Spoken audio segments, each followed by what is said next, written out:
তারেক রহমান প্রকাশ্যে একজন সেনাবাহিনী কর্মকর্তার কাছে মাপ চেয়েছেন। ঘটনাটা এমনিতে দেখলে মনে হয় খুবই ভদ্রতা, বাংলাদেশের রাজনীতিতে যা খুবই বিরল। একজন নেতা, বাংলাদেশের একটা বড় দলের নেতা, যিনি খুব নিকট ভবিষ্যতে বাংলাদেশের প্রধানমন্ত্রী হবেন বলে আশা করা হচ্ছে বা ধারণা করা হচ্ছে, সেই তারেক রহমান যখন একজন অবসরপ্রাপ্ত সেনাবাহিনী কর্মকর্তার কাছে শুধুমাত্র ব্যক্তি পর্যায়ে দুঃখ প্রকাশ করেছেন তা নয়, তিনি একেবারে প্রকাশ্যে আরও অনেক লোকের সামনে এবং মিডিয়ার সামনে সেনাবাহিনীর সেই কর্মকর্তার কাছে ব্যক্তিগতভাবে দুঃখ প্রকাশ করেছেন। ঘটনাটা খুব সাধারণ, স্বাভাবিক নয়। একদিক দিয়ে এটা রাজনীতির একটা ভব্যতা, সভ্যতা, যেটাকে অ্যাপ্রিসিয়েট করতে হয়, কিন্তু আসলে কি ঠিক ততটুকু? এটার পিছনে কি অন্য কোনো সিগন্যাল আছে? সেটা নিয়ে আজকের আলোচনার শুরুতে আমরা দেখে নিতে চাইব যে ভিডিওটিতে কি আছে। গতকাল মঙ্গলবার আমরা দেখেছি যে এসএসএফ এর সাবেক ডিজি সৈয়দ ফাতেমী আহমেদ রুমি, তার কাছে তারেক রহমান দুঃখ প্রকাশ করেছেন তার কোনো এককালের আচরণের জন্য। যেহেতু জেনারেল রুমি এসএসএফ এ ছিলেন, ধরে নেওয়া হচ্ছে যে যখন খালেদা জিয়া প্রধানমন্ত্রী ছিলেন তখন এই ঘটনাটি ঘটেছিল। গত মঙ্গলবারে অবসরপ্রাপ্ত প্রায় শতাধিক সেনাবাহিনীর কর্মকর্তাদেরকে নিয়ে তারেক রহমান একটা বৈঠক করেছেন, সেটা প্রকাশ্য বৈঠক, এবং সেই বৈঠকে তিনি প্রকাশ্যে মিডিয়ার সামনে এই ক্ষমা চেয়েছেন। দর্শক, আপনারা যারা এটা মিস করেছেন তাদের জন্য শুরুতে চলুন চট করে সেই ক্লিপটা দেখে আসি, তারপরে আসবো মূল আলোচনায়। রুমি সাহেব ছিলেন। রুমি সাহেব উপস্থিত আছেন? জি, I can see your hand. Rumi সাহেব, আপনার নিশ্চয়ই মনে আছে, I owe you an apology. আপনার নিশ্চয়ই মনে আছে যে একটা মিছিল হয়েছিল একবার সেই পুরন ঢাকা থেকে আমিন বাজারে, এবং পুরো মিছিলটা আমি হেঁটে এসেছিলাম, আম্মাও ছিলেন সেই মিছিলে। তো সেই মিছিলে অনেক ভিড়, হট্টগোল। আপনি আমাকে একটা কোনো কিছু বলেছিলেন। আই এম ভেরি সরি, আমি সেদিন আপনার সাথে একটু রুড ব্যবহার করেছিলাম কোনো বিভিন্ন সবকিছু মিলে। I am very sorry for that. আমি অনেকদিন চেষ্টা করেছি আপনাকে রিচ করার জন্য, টু এক্সপ্রেস মাই অ্যাপোলজি। আমি সুযোগ পাইনি, আজকে সুযোগ পেয়েছি। I am really sorry for that. Thank you. সকলে ভালো থাকবেন, সুস্থ থাকবেন সকলে, এবং সকলের কাছে আমি আপনাদের সহযোগিতা প্রত্যাশা করছি। আসসালামু আলাইকুম। আমি কৃতজ্ঞ থাকি, আপনার কাছে কৃতজ্ঞ থাকবো। আপনি যেটা বলেছেন, thank you very much. I remember it. Thank you. Major general Syed Fatemi Ahmed রুমির কাছে এই ক্ষমা চাওয়াটা তারেক রহমানের, এটা কোনো বিচ্ছিন্ন ঘটনা নয়, এবং এটা শুধুমাত্র যে রাজনৈতিক ভুল বুঝাবুঝি, একজন মহান নেতার সভ্যতা বভ্যতার পরিচয় দিচ্ছে তা কিন্তু নয়। তারেক রহমান কেন দেশে আসতে পারছেন না? আমরা সকলেই জানি যে তারেক রহমান দেশে আসতে পারছেন না, কিছু থ্রেট রয়ে গেছে, এবং এই থ্রেটগুলোকে যদিও গুজববাজরা কখনো তুরস্কের, কখনো সৌদি আরবের, কখনো পাকিস্তানের, কখনো ভারতের, মোস্টলি তুরস্ক এবং ভারতের গোয়েন্দা সংস্থা তার নিরাপত্তার হুমকির কথা বলে থাকেন, কিন্তু আমরা সকলেই জানি কানায় ঘুষা আছে যে এখনও বাংলাদেশ সেনাবাহিনী কোনোভাবেই তারেক রহমানের এই ফিরে আসাটাকে মেনে নিতে পারছে না, এর একটা বড় অংশ। সুতরাং এখন তারেক রহমানকে যদি দেশে ফিরতে হয়, তাকে সেনাবাহিনীর সাথে একটা আপোষ করতে হবে, এবং এই আপোষেরই কিছু ঘটনাক্রম হচ্ছে তারেক রহমানের এই ক্ষমা চাওয়া। প্রিয় দর্শক, আপনাদের অনেকেরই হয়তো মনে আছে এবং অনেকের হয়তো মনে নাই, তারেক রহমানকে 111 সরকার গ্রেফতার করেছিল এবং ব্যাপক টর্চার করেছে, এবং সেই গুরুতর টর্চারে তার কোমর এবং তার মেরুদণ্ডে স্থায়ী আঘাত পেয়েছেন বলে আমরা জানি, এবং দীর্ঘদিন ধরে তিনি ইউকেতে চিকিৎসা নিচ্ছিলেন। এখন যদিও তার চলাফেরা দেখা যায় যে তিনি সুস্থ আছেন, কিন্তু বোঝাই যায় যে তার সেই ভীতির জায়গাটা এখনও রয়ে গেছে, এবং সেই ভীতি আছে বলেই 5 আগস্টের পরের এত অনুকূল পরিবেশের মধ্যেও তিনি দেশে ফিরে আসার সাহস পাচ্ছেন না। এই সাহস না পাওয়ার মূল কারণটাই হচ্ছে সেনাবাহিনী। কারণ এই যে শুধুমাত্র মেজর জেনারেল রুমির কাছে তিনি যে ক্ষমা চেয়েছেন তার মিসবিহেভিয়ারের জন্য, তার উগ্র আচরণের জন্য বা অপ্রত্যাশিত আচরণের জন্য, সেটাই একমাত্র ঘটনা নয়। সেই সময়কার ইতিহাস যদি কানাঘুষা শুনে থাকেন, যে সেনাবাহিনীর ব্যক্তিগত ক্ষোভ ছিল তার উপরে, কারণ তিনি অনেক তখনকার পদস্থ সেনা কর্মকর্তাদের সাথে এই ধরনের মিসবিহেভ করেছেন বলে সেনাবাহিনীর সূত্রে, আনঅফিসিয়াল সূত্রে এই ঢাকা শহরে বিভিন্ন কানাঘুষা ছিল, এবং তখনই লোকজন বলতেন যে যদি সেনাবাহিনী কখনো তারেক রহমানকে বাগে পায়, তারেক রহমানের জন্য ব্যাপক মুশকিল আছে। 1/11-এর পরে আমরা সেটাই দেখলাম। তারেক রহমানকে হাওয়া ভবন থেকে গ্রেফতার করা হয়েছিল এবং পরবর্তীতে তাকে ব্যাপক নির্যাতন করা হয়েছে, এটা অস্বীকার করার কিছু নেই। কিন্তু সেইটা করেই শেষ নয়। সেনাবাহিনী তাকে নিয়ে হয়তো আরও ধরে রাখতে চেয়েছিল, খেলতে চেয়েছিল, সেটা সম্ভব হয় নাই, কারণ তারেক রহমান অনেকটা কৌশলেই বাংলাদেশ থেকে তখন বেরিয়ে যেতে সক্ষম হয়েছিলেন। কৌশলে কারণ হচ্ছে, এটা মনে রাখতে হবে যে তখনকার যে কেয়ারটেকার সরকার ছিলেন, তত্ত্বাবধায়ক সরকার, সেনাবাহিনী নিয়ন্ত্রিত সরকার আসলে সেটা, সেই মঈনুদ্দিন ফখরুদ্দিনের সরকার তারেক রহমানকে এত সহজে ছেড়ে দিতে চাচ্ছিলেন না। এর অনেকগুলো প্রমাণ আছে, কথাবার্তা আছে। আমি যদি একটা রেফারেন্স শুধুমাত্র টানি, মার্কিন যুক্তরাষ্ট্রের যে তখনকার দূতাবাসের প্রধান ছিলেন, রাষ্ট্রদূত ছিলেন জেমস এফ মরিয়ার্টি, তিনি তার সরকারের কাছে যে রিপোর্টটা পাঠিয়েছিলেন সেটা 2008 সালের সেপ্টেম্বরের 3 তারিখ, সেখানে তিনি এই কথাটা পরিষ্কারভাবে উল্লেখ করেছেন। পরবর্তীতে উইকিলিক্সের মাধ্যমে আমরা এই গোপন নথিপত্রগুলো পেয়েছি, কিন্তু আদারওয়াইজ আমাদের পক্ষে জানা সম্ভব ছিল না। সেখানে মার্কিন রাষ্ট্রদূত যে কথাটা বলছেন, Tarique Rahman notoriously corrupt and violent son of former Prime Minister Khaleda Zia, মানে মার্কিন যুক্তরাষ্ট্রের দৃষ্টিভঙ্গিও তারেক রহমান সম্পর্কে এটা থেকে বোঝা যায়, notoriously corrupt and violent।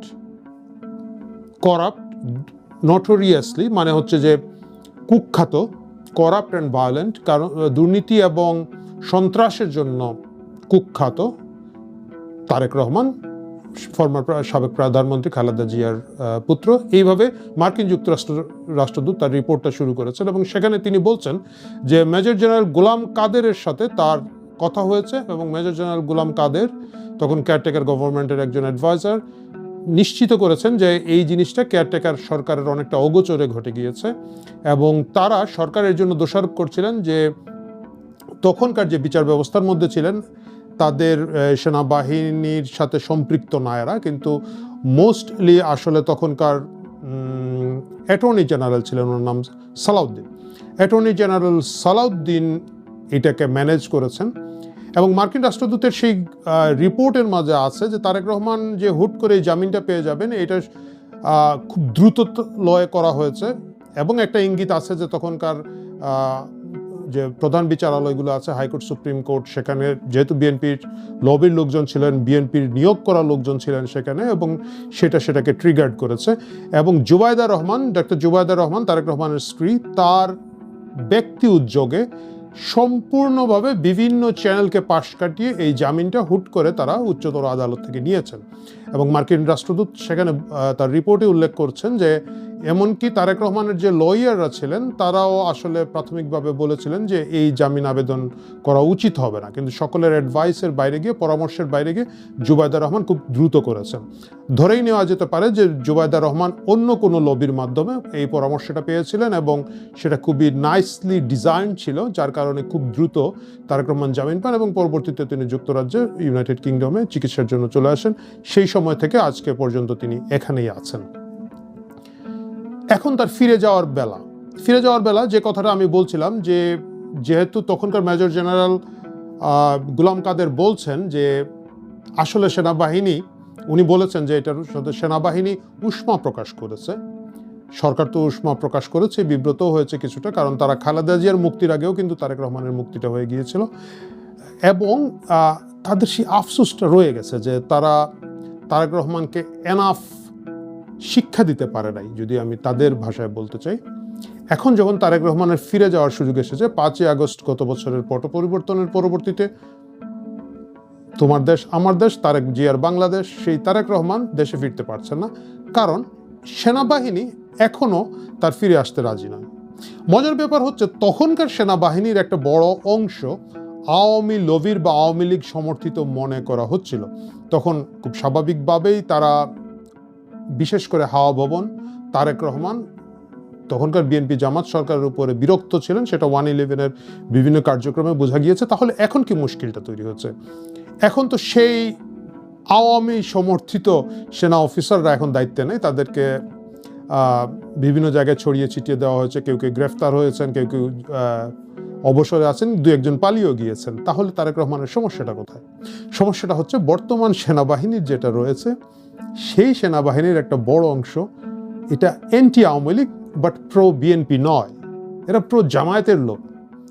মানে জেনারেল ওয়াকার থেকে শুরু করে তার প্রিয়ভাজন যারা আছেন তাদের কথাবার্তা, আচার আচরণ, দেহভঙ্গি, ভাষাভঙ্গি, অনুনয় বিনয় এবং অন্যান্য যা যা ইত্যাদি ইত্যাদি আপনারা বলেই থাকবেন, তার সব কিছুই কিন্তু জামায়াতের সাথে সম্পৃক্ত, যার কারণে এই সেনাবাহিনীও তারেক রহমানকে আসতে দিতে চাচ্ছে না। এই আসতে দিতে না চাওয়াটাকে মিনিমাইজ করার জন্য বিএনপি থেকে অনেকগুলো উদ্যোগ নেওয়া হয়েছে।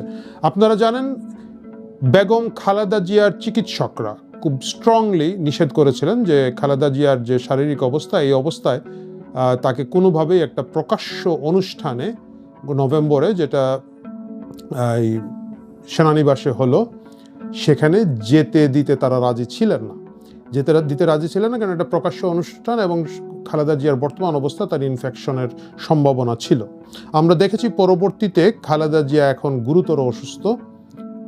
সেই ঘটনারই পরম্পরায় সেই অসুস্থতাই তাকে এখন হাসপাতালে নিয়ে এসেছে এবং তিনি অনেকটাই জীবন মৃত্যুর সন্ধিক্ষণে ছিলেন গত কয়েকদিন ধরে, এখন কিছুটা ইমপ্রুভ করছে।